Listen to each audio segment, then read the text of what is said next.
So good day everyone, my name is Nestor Ortinero. So andito ngayon tayo sa may San Juan, Batangas. Ano? Meron lang ho kaming i-offer na property dito po sa San Juan, Batangas. Yan ho ay palabas ho yan ng papuntang San Juan. Ano? Pagdating po sa dulo,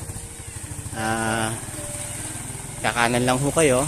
Tapos to town proper po, siguro more or less po na nasa 10 to 15 minutes. Ano po, siguro kung nakamotor ho kayo, mabilis lang.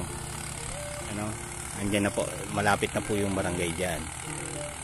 So ito pong property na to, may ni-offer po namin. Yan na po. No? So along Barangay Road siya. Ang sukat po na i-offer po namin dyan is kalahating hektarya lang po. Ano po?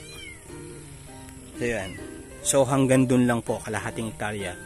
So yung sukat po kasi ng property nila nasa may gito 1 hektarya. So kalahating hektarya lang po yung inibenta. Ano po? Yun. So yung kalahating hektarya na po yan, ang papeles po niya is CLOA. Ano po? Naka-CLOA po siya. So marami po kasing may-ari ho dyan sa DAR. No, CLOA po. So pero ho, ang meron ho silang tax deck na binabayaran po dyan. So kaya ho tax deck, meron ho kasing portion. So ayusin na lang po natin yan. Ano po? So yan, flat land. Yan, tabing kalsada ko. 60 meters po yung frontage ng property. Ano po? Flat land po siya, no? Pahaba. Ayan. So yan po.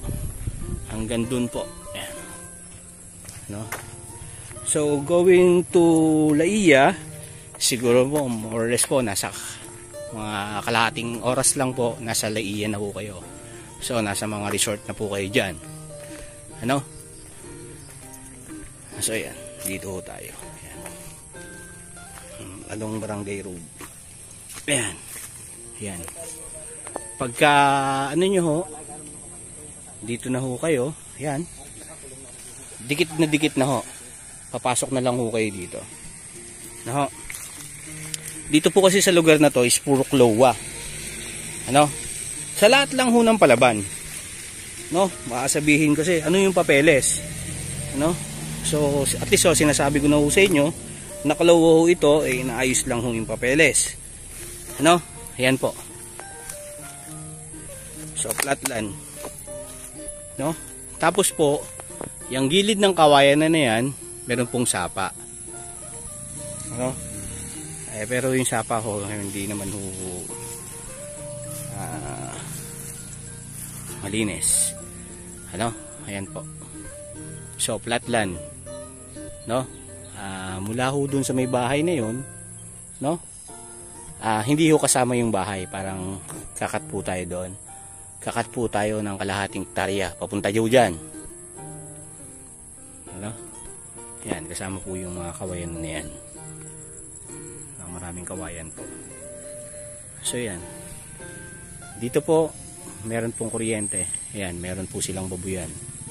No? Na pwede nyo rin pong alagaan. May mangga. Ayan. So yan, dito ho. Inuulit ko ho is CLOA. So dahil marami pong may-ari, idilipat lang ho namin yung tax declaration sa inyo, sa pangalan nyo. Para yung amilyar po, kayo sa pangalan nyo ho, nakapangalan. Kasi nga ho, hindi pa ho ganong ayos ang property, no? Kasi karamihan ho dito sa San Juan, Batangas, ang property po is karamihan ho is CLOA. Ano po? Agriculture land. Ayan, hanggang dito po yan. Ano po? So kalahating hektarya lang po ang ino-offer po natin, na along Barangay Road po. So ang presyo po nito, fix na po tayo sa 3 million. Fix na po sa 3 million. No? Sa lahat to ng gusto, no? Ayan, call lang po agad kayo. Po. So yan. No? Ayan, hanggang dito po yan. Ayan. Dito po. Dito, papunta ho doon. Basta po, ang frontage nyo po nasa 60 meters po. Ang frontage. Ayan. So, kalahating hektarya po ang binibenta po dito. So, yun. Sa lahat po ng interested dyan, call na ho agad kayo. Ano po? Call na ho kayo. May number po dyan na ating indicate dyan sa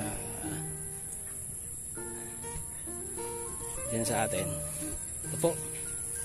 Ayan, si nanay po yung may-ari. Sila po ang nagbebenta nito. Ano po? Ikaw ka pinangangan na rin, piraso. Ang talong ho dito, ang tinatanim po nila dito, ano pong tawag sa talong? Inaraw-araw. Anong klase po yung inaraw-araw? Ayan po. Ang inaraw-araw po na bunga, ito daw po. Yan. Yan, dito lang po yan sa San Juan, Batangas. Ano, yan po ang kanilang kabuhayan dito na pinagkakakitaan. And mangga. Pag tumubo ang pag namunga ang mangga, so yan po.